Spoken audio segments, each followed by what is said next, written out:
Hi, my name is Sue Jeffers. Welcome to our continuing series of Meet the Candidates. Today we have a wonderful treat, a judicial candidate. I know, everybody says all the time, I don't know anything about the judges, I don't know anything about the judges. This is a wonderful opportunity to learn about the judges. Greg Wersal, welcome. Nice to meet you, Sue. Oh, so much fun. I'm looking forward to this. Let's start out with, why did you decide to run for judge? Oh, Sue, our courts are out of control. They've been out of control for years, and the only way we're going to get control is to make elections work. And that's what I've been working at for 15 years. It's been a long, long struggle, but we're finally to the point where even the judges are afraid that somebody could win. Okay. Who are you? Well, I'm Greg Wersal. I'm an attorney. I've practiced law for 30 years. And in that, what you see is, like I said, judges who are out of control, judges who say they don't care what precedent is, they're just going to do what they want. What you will see at the upper levels, like at the Supreme Court level, are judges who just decide they're going to be policymakers. And if you're going to stop that, the way to do it, I think, is through free and open elections. All right, so there are clear roles for what the judicial branch versus the executive branch is supposed to be doing. And you hear all the time that the judicial branch is out of control. You hear about activist judges. Exactly. But let's think back to our ballot. When we get our ballot, we flip it over. We know nothing about these judges. Right. And then we see on the back page it says incumbent. Right. And let me just talk to you a little bit about the ballot. When you flip it over, most people have no idea who the candidates are or why they should vote for them. And what you need to understand, Sue, is that doesn't happen by accident. That's happening by design. And what's happened is the judges themselves got control of the election system. And they created a whole bunch of rules that made it virtually impossible for anybody to intelligently run for these positions. And I'll just give you an example of a couple of the rules. They had a rule that said judicial candidates could not state their views on legal issues. What? Yeah, you couldn't state your views on legal issues. What you were supposed to talk about, I have no idea. I mean, other than state your name and that you're married, perhaps, that you have children. I mean, this is ridiculous. I came to the attention of the courts because I started going to numerous political party gatherings, otherwise known as conventions, throughout 1996 and 1998, or excuse me, 97. And in January 1st of 98, the judges created a new rule that prohibited judicial candidates from attending and speaking at political conventions. And again, the only purpose of this was to try to shut down this election system, try to keep a lid on it, and they've been very successful at it. Now, what happened, though, is that after they did that, the Republican Party joined me in a lawsuit that went all the way up to the U.S. Supreme Court, and we won. And this is a very interesting case. Tell people about this case. well, it's called the Republican Party of Minnesota versus White. It took 8 years from beginning to end in litigation, but it has changed judicial elections throughout the United States. About 38 states elect their judges. And now, as a result of that case, judicial candidates can state their views on legal and political issues, can attend political party gatherings, can seek political party endorsements, can state their views on legal and political issues, and can personally solicit campaign funds. So we accomplished a lot there. Now, the Minnesota Supreme Court, not to be outdone, and still trying to keep a lid on everything, came right back within months and created a new rule. The new rule is judicial candidates can personally solicit campaign funds, but only if there are 20 or more people in the audience.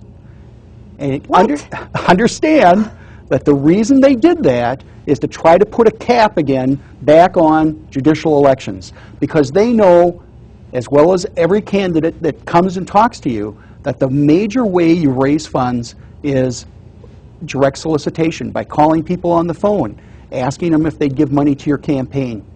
And now I can't do that. I can't tell you how many events I've been at where there are 19 people or 16 people in the audience. I can't ask for money.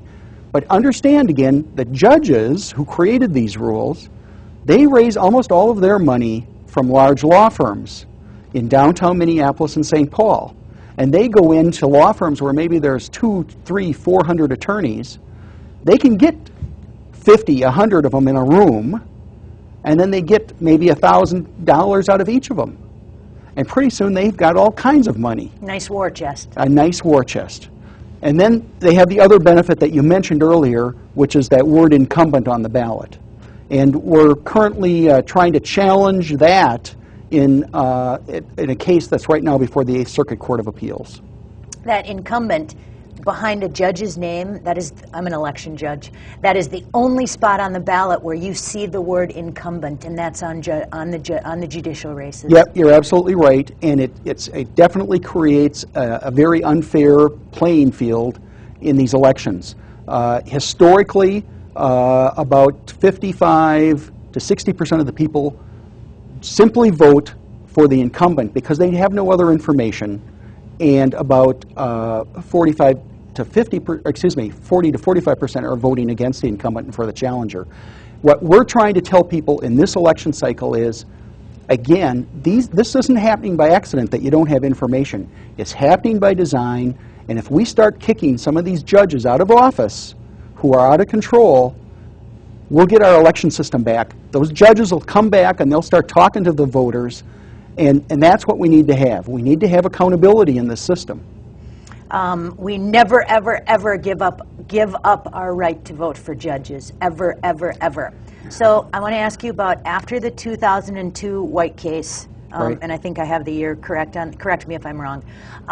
Then we decided people could go out and be endorsed by a candidate if they wanted to. And in response, we got something called the Cui Commission. Yeah. Tell us about the Cui Commission. Okay. So again, the judges are always trying to find a way to put a lid back on elections. One of the ways they're doing this is they have pursued an independent commission to make recommendations to the legislature, the upshot of which is they want to do away with judicial elections. They want to have all judges be appointed by the governor, and I can't tell you how insane an idea this is, because literally all the judges would at that point in time be unaccountable entirely. And that's what they're pushing. And I've been down to legislative session after legislative session arguing against it. We've had some success because so far we've kept it off the ballot, but they're coming back. And Al Cui is pushing this. The judges are pushing it. Helen Meyer, who I'm running against, one of the incumbents I'm running against, she supports this constitutional amendment.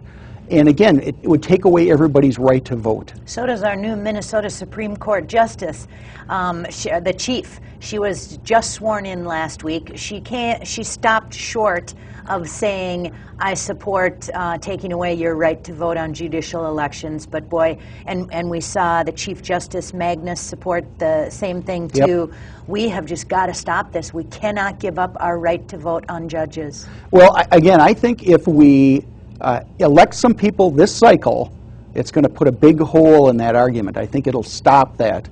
But until we can do that, they are going to push and they are going to push and they're going to try to take away everybody's right to vote for judges.